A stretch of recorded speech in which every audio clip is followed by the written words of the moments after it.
Todo comenzó cuando un periodista le preguntó al Presi por los trabajadores informales. Encandilado por las luces, se salió del libreto y dijo que era una realidad de la cual no se tenía ninguna cifra. Primero, una reflexión sobre aquellos trabajadores comúnmente conocidos como que trabajan en negro, informales. Como en 26 días han aparecido una enorme cantidad de trabajadores que, según la información oficial con la que se contaba, u oficiosa, no existía esa cifra en nuestro país. Resulta que sí existía. El que no la conocía era él. La evasión en puestos de trabajo de EPS está en el 16%. A la le da 25, ¿no? Las dos vienen cayendo. Cuando agarramos el gobierno en el 2004, las dos estaban en 40. Hoy la del INE está en 25 y la del EPS está en el 16%.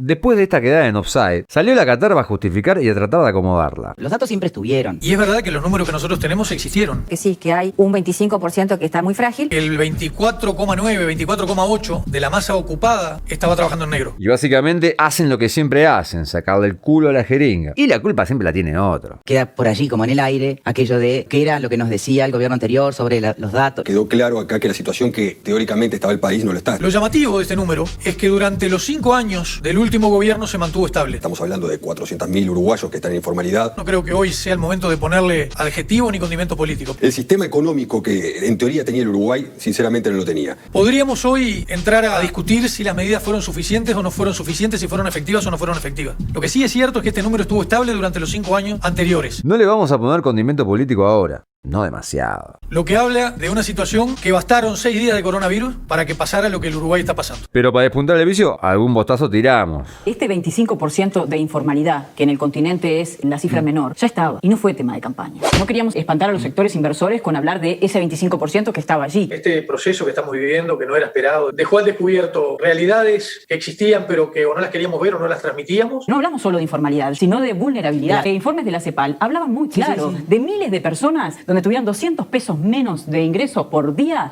pasaban a ser pobres. No hay país que pueda sostener un 25% de su masa ocupada en negro. La última vez que gobernaron dejaron el 40% de trabajadores en negro. ¿Y se alarman por el 25%? El Uruguay no era el Uruguay de las cifras, de los números. El 24,9, 24,8 de la masa ocupada estaba trabajando en negro. Y de los relatos, sino que había otro Uruguay real. Los números no mienten, se podrán interpretar de forma diferente. ¿De dónde salen los números que ahora todos reconocen? ¿Son un relato o son la realidad? Los números no mienten, son números. El 24,9, 24,8 de la masa ocupada estaba trabajando en negro. ¿Por qué más de la cuarta parte de la masa laboral de este país está en negro? Los números no mienten, se podrán interpretar de forma diferente. ¿24,9 o 24,8? ¿Es más de la cuarta parte de la gente que trabaja? Los números no mienten. Las personas sí. Hoy el coronavirus lo que demostró es que los números, por más que sean alentadores en comparación con otros países de América Latina, son de una vulnerabilidad enorme. Cuando se habla de comparar al Uruguay, yo lo comparo con el Uruguay con el que yo nací, donde las posibilidades eran para todos y había una clase media con una fortaleza espectacular. Me resigno a que para decir que algo está bien o mal en el Uruguay, lo tengamos que comparar con la realidad de otros países. El proceso sanitario, la ventaja que tenemos es que venimos corriendo de atrás lo que ha pasado en todo el mundo y ahí sí nos podemos comparar en cómo ha sido el proceso en otros países. Claro, ellos sí se pueden comparar y quedar como unos fenómenos. El frente no.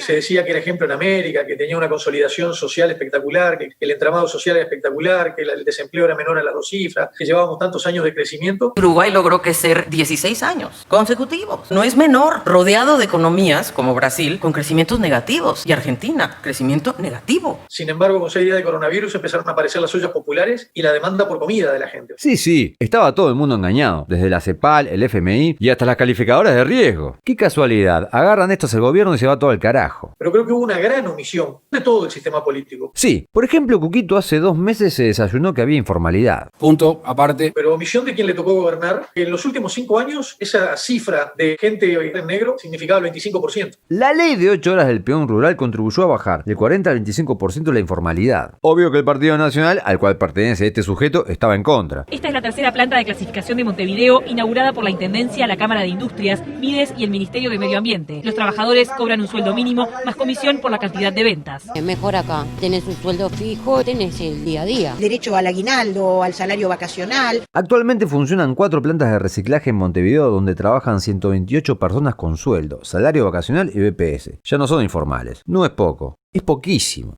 Pero es. ¿Cuántas plantas de reciclaje hicieron las intendencias blancas en 70 años?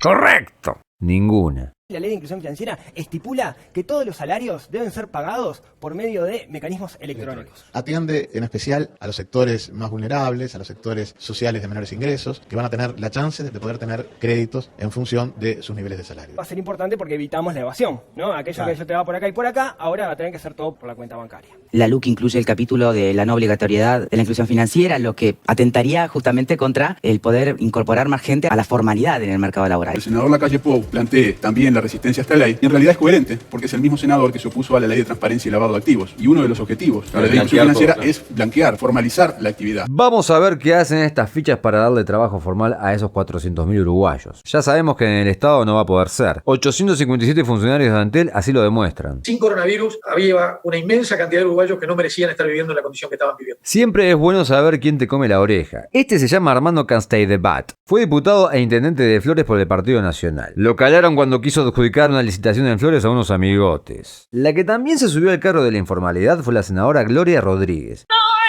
Y fiel a su estilo, quiso aportar su granito de arena. Acusó a Línea de maquillar los números del trabajo informal, siendo que ya todo el mundo los había reconocido. Pero nada de esto se compara con la que se mandó hace unos años en el Parlamento por el traslado de un centro para ciegos. Montó un espectáculo inolvidable, sin parangón. Pero más interesante fue lo que dijo.